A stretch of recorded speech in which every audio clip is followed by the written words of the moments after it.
नाम निकालना पड़ेगा। जो लड़के पढ़ रहे हैं, कुछ लड़के बाहर हैं, उनका नाम आया कैसे? सरकारी का काम है कि कोई भी अगर केस लिखा जाता है तो उसको पहले जांच करे। से उनको चोट लगा है, उनको पत्थर से चोट लगा है, तो वो तो बताएंगे कि कौन पत्थर चलाया है।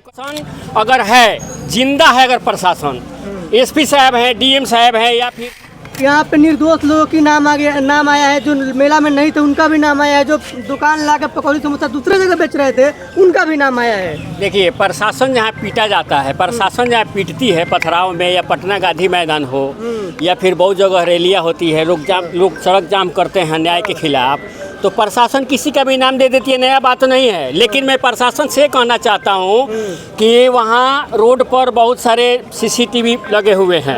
नूरुल हक डॉक्टर साहब के पास सीसीटीवी है, डॉक्टर अशरफ अली के पास सीसीटीवी है, इसके बाद सरकारी अस्पताल के आसपास है, या फिर बढ़हरिया में जितने भी सीसीटीवी कैमरा लगे हुए हैं, बढ़हरिया थाना के अंतर्गत सभी है, उस फुटेज को जाँच किया जाए। और मैं ये नहीं कहता हूँ, मैं ये कहता हूँ कि दोषी जो है उस पर कार्रवाई किया जाए, चाहे किसी पक्ष का हो। लेकिन निर्दोष लोगों का नाम जो दिया गया है, ये प्रशासन के प्रतिष्ठा पर प्रश्न उठ रहा है। प्रशासन इसका जिम्मेवार होगा। अगर निर्दोष एक भी व्यक्ति इसमें फंसते हैं तो इसके लिए लोग लड़ाई लड़ने के लिए तैयार हैं। और मैं भी कह रहा हूँ, मेरे तरफ से भी ये बात कहा जा रहा है कि प्रशासन अगर है, जिंदा है अगर प्रशासन, एसपी साहब हैं, डीएम साहब हैं, या फिर मैं डीआईजी डीजीपी तक मैं बात कर रहा हूं कि अगर आप सही मायने में अगर भारत का आप लोग प्रशासनिक सेवा और बिहार सेवा में हैं, तो आपका दायित्व बनता है कि किसी भी निर्दोष को नहीं फंसाना है।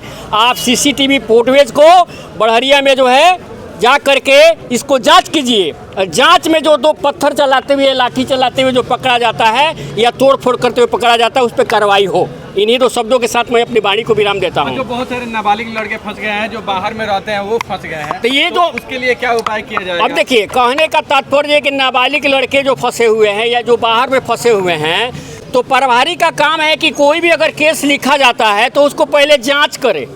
रुपेश वर्मा जी एक थाना प्रभारी नहीं है, एक पुलिस निरीक्षक हैं, इंस्पेक्टर हैं, तो उनसे मैं कहना चाहूँगा कि आप पहले इसको अपने हिसाब से इसको जांच कीजिए। जांचोपरांत न केस लिखा जाता है जी। इसका मतलब नहीं कि आवेदन आया और अपने उस पर कलम चलाना शुरू कर दिए, ये बात नहीं होना चाहिए। आपको जांच करना है कि लड़का कहाँ है। काम कर रहे हैं थाना प्रभारी, दबाव में काम कर रहे हैं किसी के। इसमें हम नहीं बोल सकते कि दबाव में कर रहे हैं, क्या कर रहे हैं। खुद उनको खुद चोट लगा हुआ है, हैं? पत्थर से उनको चोट लगा है, उनको पत्थर से चोट लगा है, तो वो तो बताएंगे कि कौन पत्थर चलाया है, कैसे क्या हुआ है। आंकड़ा गया है, हाँ आंकड़ा गया है, पत्थर क्यों चला है, ये टोटल वहाँ सीसीटीवी। प्रशासन की जवाब यही नहीं मानते हैं। जब लाइसेंस देता है प्रशासन तो उसको बढ़हरिया में पता है कि यहाँ पे सेंसिटिव मामला हो सकता है, तो उसको भारी सुरक्षा। बढ़हरिया देखिए, बढ़हरिया ऐसे सेंसिटिव नहीं है। लकड़ी में ऐसे हुआ करता था। प्रखंड का मुख्यालय, जो प्रखंड मुख्यालय का जो सभागार है, सभागार में डीएम साहब जो आए थे गुप्ता जी, उसके बाद एसडीओ साहब आए थे, बीडीओ साहब थे, सीईओ थे। उसमें एक सभा होता है, सभा में उन लोगों ने बोला कि आप लोग जनप्रतिनिधि, आप लोग जो बात बोलेंगे उन बातों को भी हम लोग नोट आउट करेंगे। तो हमने ही बोला था कि वहाँ पर जो है आप ड्रोन कैमरा लाइए, तो मेरे कहने पर ड्रोन कैमरा लगवाया गया। वहाँ पर बहुत सारे व्यवस्था की मैंने बात की थी, व्यवस्था कराया गया। तो ये लोकतंत्र है। अब ये बताइए कि अगर ये नाबालिग बच्चे या जो बाहर में पढ़ रहे हैं उनका नाम नहीं निकालेंगे, तो अब आप लोग जनप्रतिनिधि होने के नाते आप क्या कीजिएगा?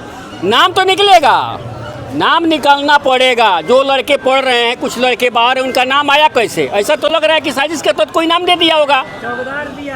चौकीदार लगता है कि प्रशासन पूरी तरह से फेलियर है इस चीज को। प्रशासन यहाँ पर फेलियर है, प्रशासन नाकाम है यहाँ पर। उसको थोपने के लिए जनता पे केस कर रही है। जनता पर केस कैसे हो जाएगा? ये लोकतंत्र है। लोकतंत्र, डेमोक्रेसी जो होता है, इसमें बहुत पावर होता है जनता के अंतर्गत। आंदोलन आप लोग करेंगे यदि थाना प्रभारी के द्वारा नाम नहीं हटाया गया तो? अब ये लोगों के ऊपर डिपेंड करता है कि आंदोलन होगा या क्या होगा। लेकिन मैं ये कहूँगा इसके विषय में कि जो भी हुआ है, थाना के तरफ से गलत कार्य किया गया है, क्योंकि उसका जांच नहीं किया गया, सीसीटीवी फुटेज को नहीं खंगाला गया। मैं आपको बता दूं कि बढ़हरिया थाना के अंतर्गत जो एक वायरलेस रूम है, उसमें पूरे बढ़हरिया का यानी कि खानपुर से लेकर के अपना परमा मोड़ से लेकर के इधर जो है ब्लॉक से लेकर के जामो रोड जो है, ये बड़हरिया का टोटल जितने भी रोड है हर रोड का CCTV फुटेज वहाँ पर रिकॉर्ड होता है। इसके अतिरिक्त मैं बता दूं कि नूरुल हक डॉक्टर जो हैं उनके यहाँ CCTV फुटेज कैमरा लगा हुआ है, अशरफ अली के पास CCTV कैमरा लगा हुआ है, बहुत सारे दुकानदार हैं अस्पताल के पास लगा हुआ है। उसमें जाँच किया जाएगा, नहीं दोषी कौन है उसके बाद दोषी पर कार्रवाई कीजिए, कोई आपत्ति नहीं होगी। चलिए बहुत बहुत धन्यवाद।